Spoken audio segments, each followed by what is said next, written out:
در ترکیبشان روغنهای خوب هستند برادران.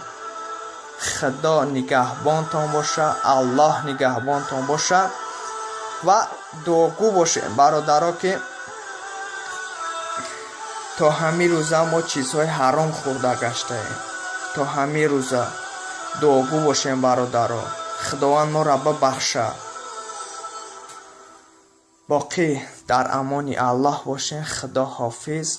خدا همه ما بندگان مسلمان را ببخشه.